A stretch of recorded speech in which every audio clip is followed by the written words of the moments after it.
Avvallari bu darajada emasdi. Mayda-mayda toshib turardi. Unaqa qo'rqinchli emasdi. Keyin уже 9-11-sinfga borganimdan keyin o'sha yiringli bo'lib kattalashib boshladi. Borganman. Adashmasam bir 2 yil oldin. O'sha Demadikos kasalligini qo'ygan ular ham. Bir marta unaqa lazer muolajasini olganman. Keyin chiska qilganman.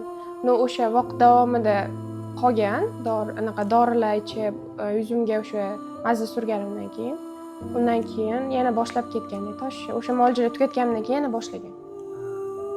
Faqat o'sha davr mobaynida toshmagan xolos, shu borib yurgan paytim. Instagram ishlatmasdim-da, bularni ko'rmaganman, bilmaganman. Yozda o'sha ko'rib qoldim o'rtog'im telefonida, keyin kuzatish boshladim. Keyin bu yerga kelganman. Men уже birinchi kelganimda sezishni boshlaganman.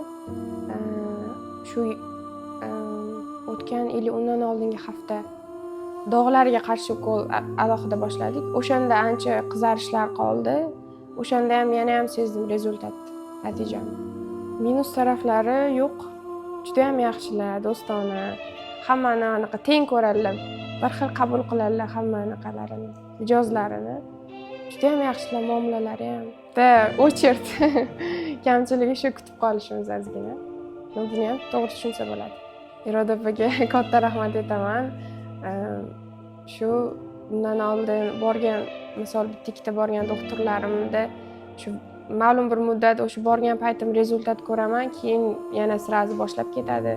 Endi bular ham hali anaqa davom etyapti, natijalarim hali tugamagan.